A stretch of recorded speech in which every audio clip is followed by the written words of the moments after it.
Usia bumi yang semakin tua membuat bumi semakin melemah. Maka tidak heran apabila kita sering merasakan berbagai kejadian, seperti bencana alam di bumi ini. Hal ini juga berhubungan dengan usia bumi yang semakin tua dan semakin rapuh. Dan dalam menentukan umur bumi, tidak lepas dari yang namanya skala waktu geologi.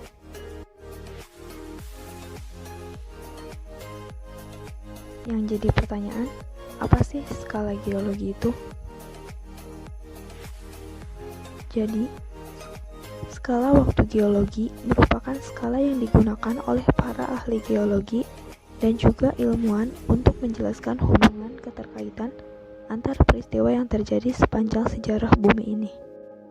Dengan skala waktu geologi, maka peristiwa yang terjadi pada masa lampau akan dihubungkan dan dicari hubungannya dengan peristiwa yang mungkin terjadi di masa-masa sekarang. Hal ini karena bumi mengalami sebuah pergerakan atau perubahan, misal saja pergerakan lapisan batuan ataupun lempeng-lempeng bumi. Bisa dikatakan bahwa skala waktu geologi merupakan sebuah penanggalan yang digunakan untuk mempelajari sejarah mengenai bumi. Periode waktu yang digunakan pun bukan lagi tahun ataupun abad, melainkan jutaan tahun.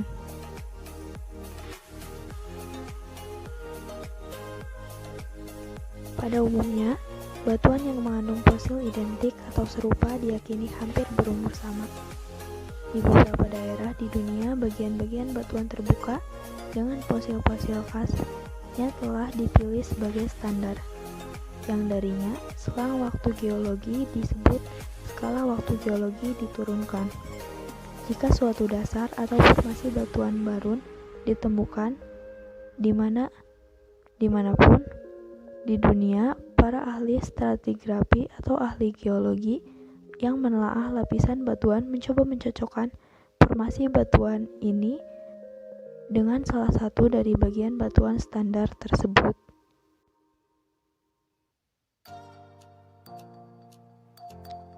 Skala waktu geologi yang digunakan untuk menentukan umur bumi dan mengaitkan berbagai peristiwa dalam sejarah bumi ada dua jenis, yaitu yang pertama, skala waktu relatif, dan yang kedua yaitu skala waktu absolut atau radiometrik. Nah, di sini saya akan bahas satu persatu. Yang pertama yaitu skala waktu relatif. Skala waktu relatif merupakan skala waktu yang digunakan berdasarkan atas urutan lapisan-lapisan batuan beserta dengan evolusi kehidupan organisme di masa lalu.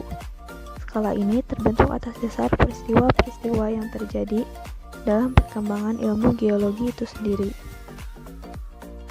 Berdasarkan skala waktu relatif ini, bumi dikelompokkan menjadi eon atau masa, eon dibagi menjadi era atau kurun, era dibagi ke dalam period atau zaman, dan period dibagi menjadi epoch atau kala.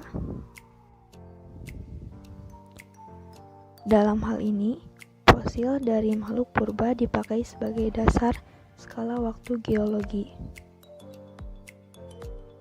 Selanjutnya yang kedua, yaitu skala waktu absolut atau radiometrik.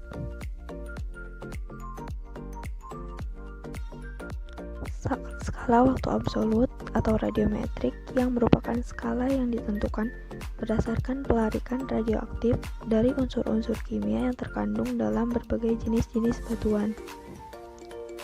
Penentuan umur batuan dalam ribuan, jutaan, bahkan miliaran tahun dapat dimungkinkan setelah ditemukan unsur radioaktif. Para ahli geologi atau ilmuwan menggunakan mineral secara alamiah yang mengandung unsur radioaktif dan dapat dipakai untuk menghitung umur secara absolut dalam ukuran tahun sebuah batuan.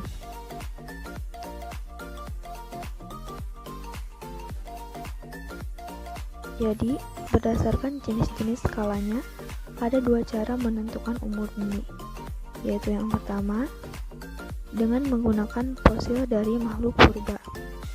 Hal ini digunakan sebagai dasar pengukuran dari skala waktu relatif yang mengandalkan fosil-fosil dari makhluk purba. Yang kedua yaitu menggunakan isotop radioaktif, yang merupakan kandungan kimia yang terdapat dalam batuan. Penentuan berdasarkan isotop ini dinilai memiliki tingkat kesalahan yang relatif sangat kecil.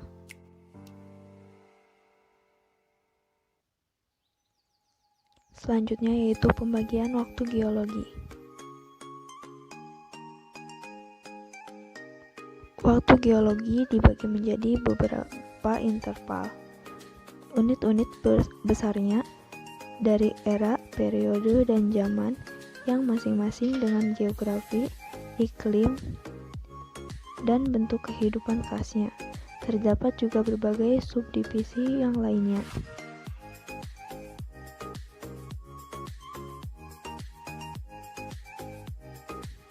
Yang akan saya jelaskan di sini yang pertama yaitu era Paleozoikum. Yang pertama yaitu ada periode Kambrian, yaitu terdapat fosil invertebrata laut pembawa kulit yang mula-mula banyak sekali, terutama Brachiopoda dan Trilobit yang mirip Arthropoda. Sebagian besar kelompok invertebrata besar muncul. Tumbuhan-tumbuhan diwakili oleh ganggang laut. Kehidupan darat tidak diketahui pada periode ini. Selanjutnya setelah Kambrian ada periode Ordovisian. Pada periode ini benua-benua secara luas dibanjiri oleh laut dangkal, gunung berapi giat di Amerika Utara bagian timur. Periode selanjutnya yaitu periode Silurian. Pada periode ini laut-laut dangkal membanjiri benua-benua. Terjadi kegiatan gunung berapi. Periode selanjutnya yaitu periode Devonian. Pada periode ini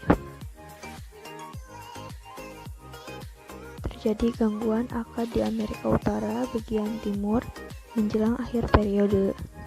Periode selanjutnya yaitu periode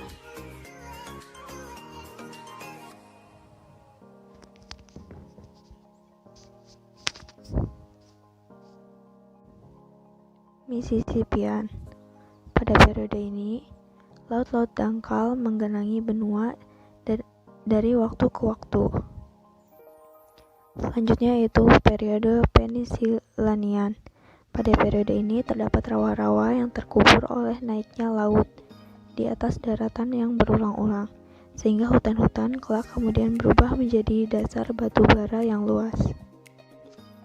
Periode yang terakhir di era Paleozoikum yaitu periode Permian.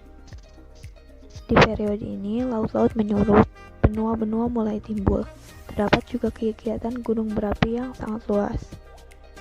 Beralih ke periode berikutnya yaitu Mesozoikum. Yaitu era Mesozoikum. Di periode pertama yaitu ada periode Triasik. Periode ini benua-benua tidak terlalu sering dibanjiri oleh laut. Gunung berapi juga mulai bersifat aktif. Periode kedua pada masa Mesozoikum yaitu periode Jurassik. Pada periode ini mulai terdapat letusan-letusan pada gunung berapi. Memasuki periode terakhir di masa Mesozoikum yaitu ada periode Cretaceous. Pada periode ini laut-laut membanjiri benua-benua dan mengendapkan kapur, yaitu jenis batu kapur yang dibentuk oleh hewan laut kecil. Selesai era Mesozoikum, beralih ke era Kenozoikum. Pada era ini, laut mengalir di atas daratan pada batas tertentu, tetapi benua-benua memiliki ciri-ciri yang makin modern. Munculnya bentuk-bentuk kehidupan modern, punahnya banyak jenis sebelumnya seperti mamut dan mastodon, atau keduanya mirip seperti gajah, serta badak berbulu. Sekian pembahasan tentang fosil dan umur geologi yang dapat saya sampaikan. Semoga dapat bermanfaat bagi yang menonton. Terima kasih.